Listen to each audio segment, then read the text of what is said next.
Começa agora mais um programa Hora Extra e nesta edição você vai saber como se configura o acúmulo de função no contrato de trabalho. Veja também que a vida no campo passou a ser mais valorizada na pandemia. A agricultura familiar acabou não sentindo tanto as consequências do isolamento social. E no bloco de entrevistas, o juiz do trabalho Alexandre Piovesan fala sobre os desafios do direito digital no mundo cada vez mais conectado. O Hora Extra está no ar.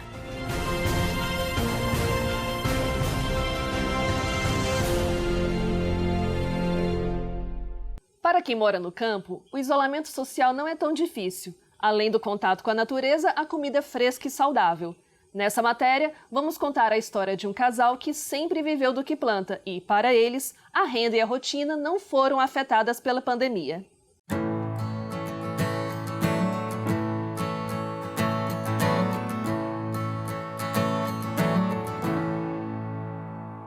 Jair e Marilda sempre moraram no campo. Plantam e colhem milho, pimentão, pimenta, criam gado e comercializam leite. Fazem parte dos 18 milhões de brasileiros que vivem da agricultura familiar, responsável pelo abastecimento das cidades. Mas se a pandemia tem afetado em cheio a vida financeira e social das pessoas, para eles, pouco mudou com o isolamento social. Não tivemos problema com a epidemia, não. Nós trabalhamos do mesmo jeito, não faltou nada, graças a Deus.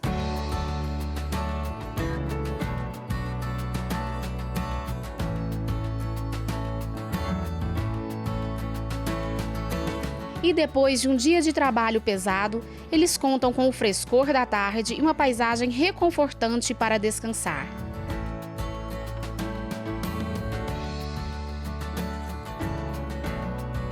Eu não trocaria a vida daqui da fazenda pela vida da cidade. Aqui tudo é bem melhor, mais fresco, mais tudo natural. Com essa epidemia, né, a gente quase não pode sair, né? A gente fica mais preso. Aqui nós é livre, não faltou nada.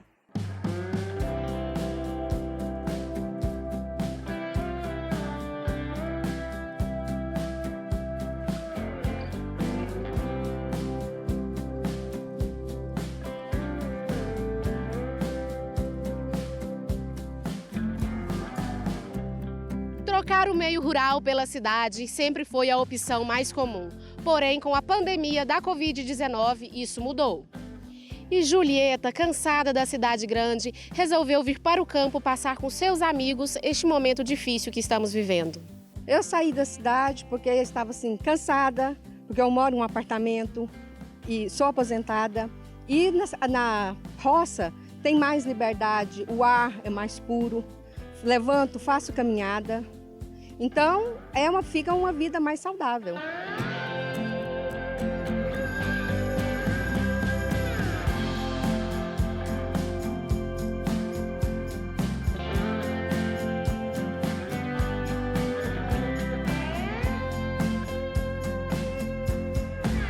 Jair e Marilda recebem a amiga com alegria e sabem que seu trabalho é importante. Garantem o abastecimento na pandemia. Pelo nosso trabalho, nós levamos a alimentação na mesa dos brasileiros. Nós ficamos muito satisfeitos por isso. É da agricultura familiar que vem a maior parte dos alimentos que chega à mesa dos brasileiros.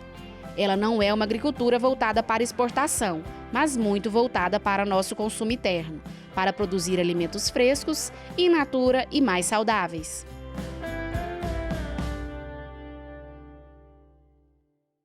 Saber se um trabalhador labora em situação que configura acúmulo de função nem sempre é simples. Isso porque nem sempre o contrato de trabalho especifica as tarefas do empregado. Veja na matéria a seguir. Para a advogada Mariana Gundim, este é um tema que gera muitas dúvidas, tanto para o empregado quanto para o empregador. Ela explica quando um acúmulo de função deve ser indenizado e cita como exemplo a categoria de vendedor. O vendedor tem que se atinar à função contratual dele, que é a venda. Se o empregador confere a ele, ao longo do contrato de trabalho, a função de limpeza do estabelecimento, então aí nós temos uma atividade totalmente distinta da função contratual. Configuraríamos assim o acúmulo de função. No entanto, se esse mesmo vendedor apenas limpar o mostruário dos produtos que ele mesmo vende, a gente está vendo que é uma forma de contribuir para a venda. Então, essa função, essa atividade é só uma tarefa e, por isso, não teria acúmulo de função.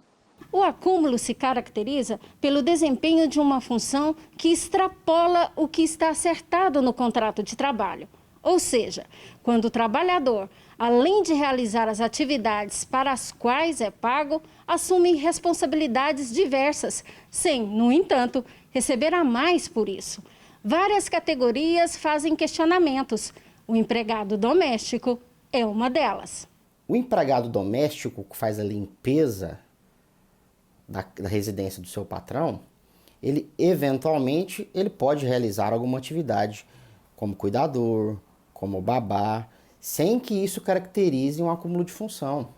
Então, nesse sentido, a jurisprudência é tendente a entender que não há um acúmulo de função. Contudo, se fosse o contrário, o empregado que é contratado exclusivamente para trabalhar como cuidador ou como babá e de repente ele se pega, realizando atividades de limpeza da residência do empregador, então nesse sentido pode ser que o tribunal correspondente pode entender que há de fato um acúmulo de função. Outra situação é do radialista. Bem, no que diz respeito ao empregado radialista, a profissão de radialista, a questão já é um pouco diferente. Por quê? Porque existe a Lei 6.615 de 78, que é a lei que disciplina a atividade profissional, do radialista, e que a própria lei já traz em seu bojo algumas hipóteses em que é permitido que esse empregado acumule funções. A lei faz uma distinção muito clara entre as atividades de administração, de produção e a área técnica, dessa que compõe essa atividade do radialista. Então, nesse sentido, a lei permite que haja um acúmulo de função dentro de cada setor específico da atividade. E cinegrafistas que dirigem o veículo da emissora? Só o caso concreto vai permitir com que o juiz entenda de fato se há um acúmulo de função ou não. Porque esse empregado ele pode estar realizando essa atividade de motorista, fazendo ali o traslado de equipamentos e de pessoal para cobrir reportagens nas quais ele mesmo irá prestar serviço. Ele mesmo irá cobrir aquela reportagem. A não ser que esse empregado contratado para a função de cinegrafista, ele seja impelido a trabalhar como motorista em atividades, em reportagens nas quais ele não está trabalhando como cinegrafista, dirigindo, fazendo ali o traslado de equipamento e pessoas para outras equipes que não a dele, Então, nesse sentido, pode ser que o tribunal entenda, inclusive, que há dois contratos de trabalho distintos. Para evitar qualquer dissabor, preste atenção. A atividade que o trabalhador deve realizar é aquela que está descrita em seu contrato de trabalho. No próximo bloco, o juiz do trabalho Alexandre Piovesan fala sobre os desafios do direito digital num mundo cada vez mais conectado. Voltamos já!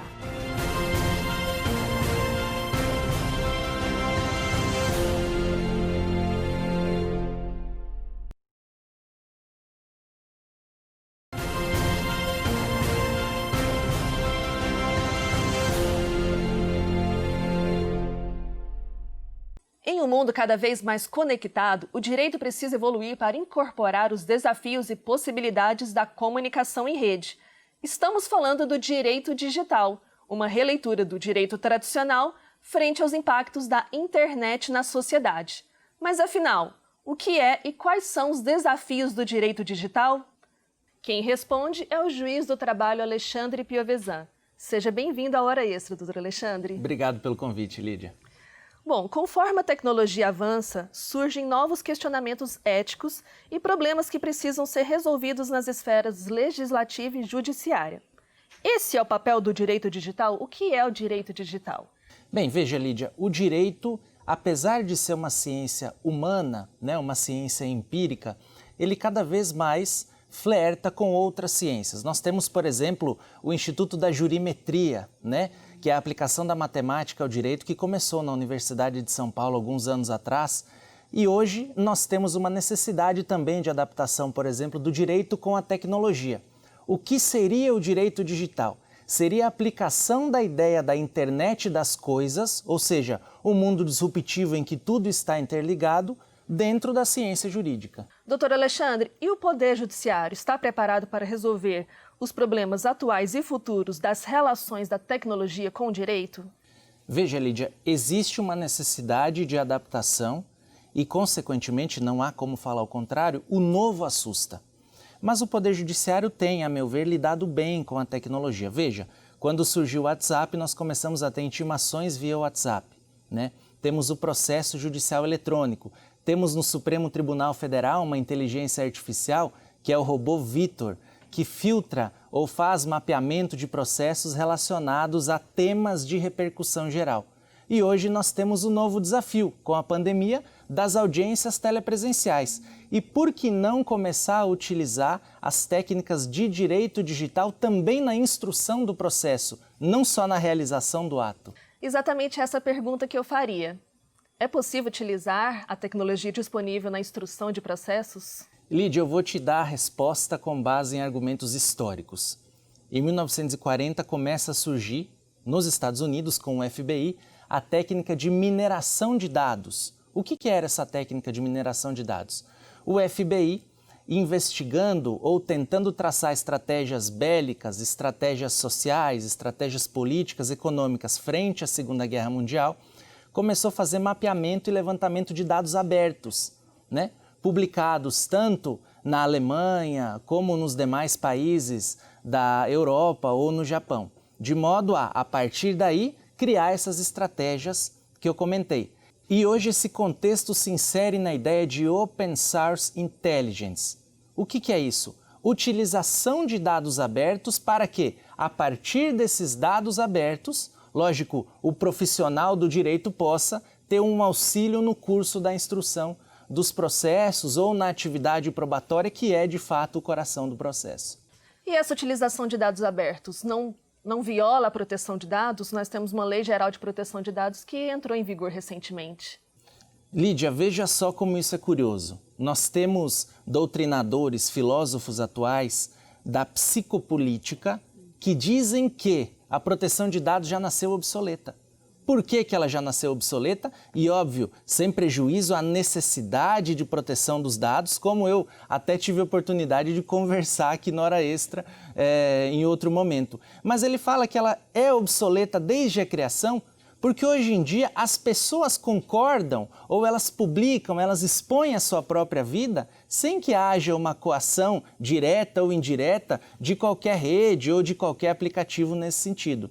Então, a resposta é, se a pessoa publica o dado, nós trabalhamos com o material publicado voluntariamente por aquela pessoa. Por isso que o nome é Open Source Intelligence, utilização dos dados abertos. Ok, doutor Alexandre, vamos para um rápido intervalo. Hoje estamos conversando com o juiz do trabalho Alexandre Piovesan sobre os impactos da internet na sociedade. Voltamos em breve.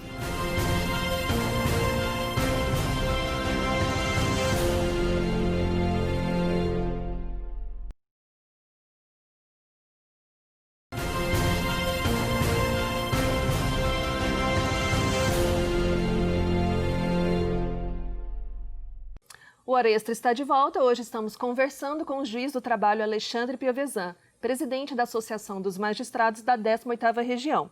O assunto, os novos dilemas legais que vão surgindo com o avanço da tecnologia, papel do direito digital. Doutor Alexandre, você poderia citar exemplos práticos de aplicação do direito digital? Sim. Vamos lá, Lídia, eu vou voltar ao início da entrevista quando eu disse mineração de dados. Qual é a finalidade da mineração de dados? É delimitar padrões, fixar padrões de modo que a partir desses padrões, utilizando isso num processo, o juiz possa firmar sua convicção sobre determinada situação. Primeiro exemplo que eu vou te dar de utilização do direito digital. Tivemos um caso paradigmático na Bahia, alguns anos atrás, logo após o advento do novo CPC, em que uma empregada doméstica não conseguia receber seus créditos alimentares da empregadora.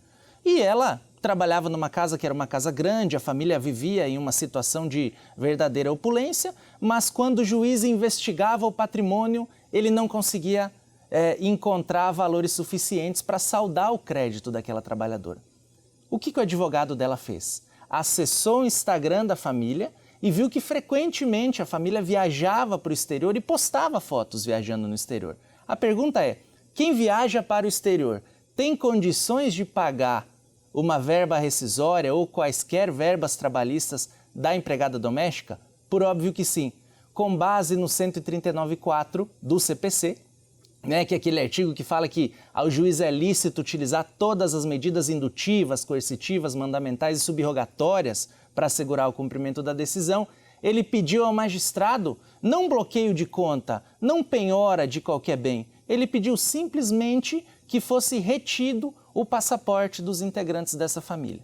O que o magistrado fez? Deferiu, reteve o passaporte do pai de família, da mãe de família, de modo que, quando eles foram viajar, tiveram o passaporte retido junto à Polícia Federal e aí sim saldaram ou creditaram o valor em conta para essa trabalhadora. Veja, utilização do direito digital. Agora podemos utilizar do outro lado também. Empregador, quando pega postagens do empregado no Facebook, no Instagram, falando mal da empresa, por exemplo. Essa é uma prova robusta, até com base no princípio da conexão, e o juiz pode, por óbvio, se valer dessa prova para julgar uma questão relacionada à justa causa, por exemplo.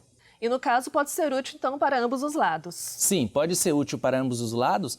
E eu acho que aqui a gente precisa extrair um tirocínio do operador do direito para ele avaliar de que modo ele pode utilizar esses dados dentro de um processo. Eu vou dar uma dica aqui. Hoje em dia é muito comum nós utilizarmos aqueles relógios que marcam frequência ou que marcam localização. Eu já fiquei sabendo de casos, por exemplo, casos criminais, não casos trabalhistas, em que houve acusação de estupro de uma mulher contra um homem e pela frequência cardíaca dela no dia em que ela alegou que foi estuprada, verificou-se que houve aí uma linearidade, o que não pode, a partir desse argumento, pressupor que houve estupro. Por que não utilizar esse argumento, por exemplo, num caso de empregado que dorme em serviço ou no caso de um empregado que alega fadiga excessiva ou excesso de tarefas delimitadas pelo empregador, de modo que ele, então, pode rescindir o contrato dele de maneira indireta. E mais do que isso, temos outros argumentos também, outras ferramentas também. A principal delas, a meu ver, é a geolocalização. O que é a geolocalização? É a possibilidade de se saber onde o trabalhador estava, quando estava e que hora estava. E aí eu quero fazer uma brincadeira com você e uma brincadeira com o telespectador que está em casa também. Você pode, Lídia, por gentileza, pegar seu celular? Sim, tá aqui. Veja como isso é interessante. Eu tenho um iPhone, vejo que você tem um iPhone também. A gente vai clicar em Ajustes. Estão clicando aí também? Todo mundo clicando em Ajustes, depois Privacidade. Depois de Privacidade, Serviços de localização. Depois de serviços de localização, serviços do sistema. Tá lá embaixo, né? Isso. E depois lá embaixo também, locais importantes. Vai fazer o Face ID. Aqui aparece um histórico de vários locais que a gente foi ou que a gente costuma ir. Ele, inclusive, repete dentro de um mesmo setor os locais que a gente frequenta mais. Vamos clicar em um desses aí. A gente clica, abre a quantidade de locais que a gente foi naquele setor ou naquela localidade e a partir do momento que a gente escolhe um desses, aparece aí a localização desse lugar, o dia que a gente foi, a hora que a gente chegou e a hora que a gente saiu. Nossa! Então a minha pergunta é, ou na verdade a reflexão que eu sugiro ao nosso telespectador, que em sua maioria é um telespectador estudioso do direito. Se a doutrina já dizia antigamente que a prova testemunhal era a prostituta das provas e não a rainha das provas, justamente pela fragilidade do depoimento, Por que, por exemplo, utilizar uma prova testemunhal para instruir questões relacionadas à jornada de trabalho, trabalhador externo, acidente em percurso, de modo que, pelo aplicativo ou pelo próprio celular, nós podemos ter acesso a isso. E vou até além. O empregador, por exemplo, que mantém e-mail funcional dos seus empregados, ele pode ter acesso a esse e-mail funcional, tanto que a jurisprudência do TST já se manifestou nesse sentido. E ele pode, muito bem, alertar os trabalhadores de que a configuração daquele e-mail permite a ele, empregador, ter acesso aos locais em que o empregado foi ou os locais em que o empregado está prestando serviço, trabalhando, enfim. E a questão, não haveria uma violação à intimidade por se utilizar esses dados? Ou ele está concordando? Sim, veja, Lídia, existe um primeiro pressuposto que a gente tem que analisar. Não se trata aqui de interceptação telefônica, que é aquela autorizada pelo juízo criminal com base na Lei 9296. Né? Não é uma escuta telefônica. Não é uma quebra de sigilo telefônico com base na Constituição Federal.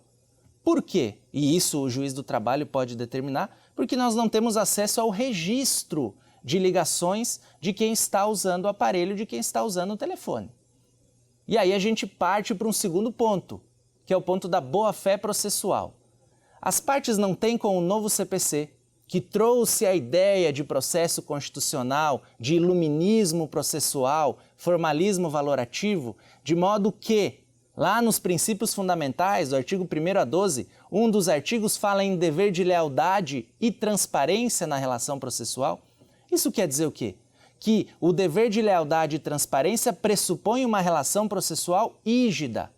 O que é uma relação processual rígida? É uma relação processual em que os fatos devem ser averiguados de modo a se alcançar a verdade real deles, o que realmente aconteceu naquela situação. E nós temos aqui uma ferramenta muito importante que pode nos auxiliar nesse sentido. Veja, estamos falando aqui de dados abertos, como eu falei lá no início da entrevista.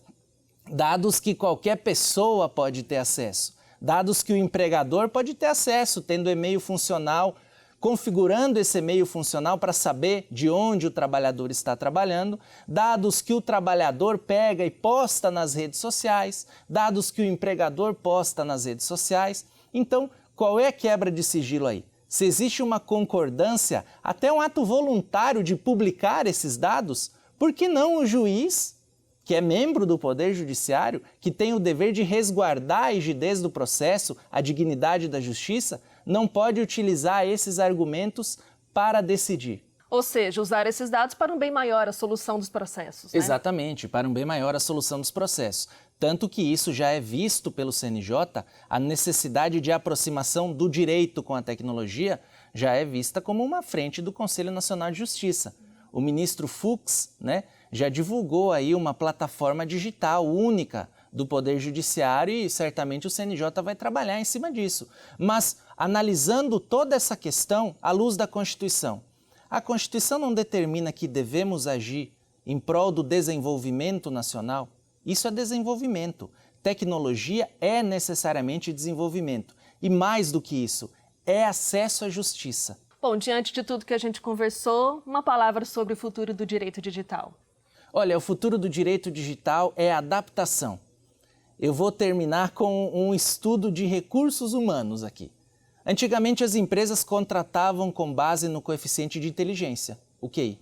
Posteriormente elas passaram a contratar empregados com base no coeficiente emocional, o que é? Surge agora um terceiro coeficiente, que é o coeficiente de adaptação, o QA.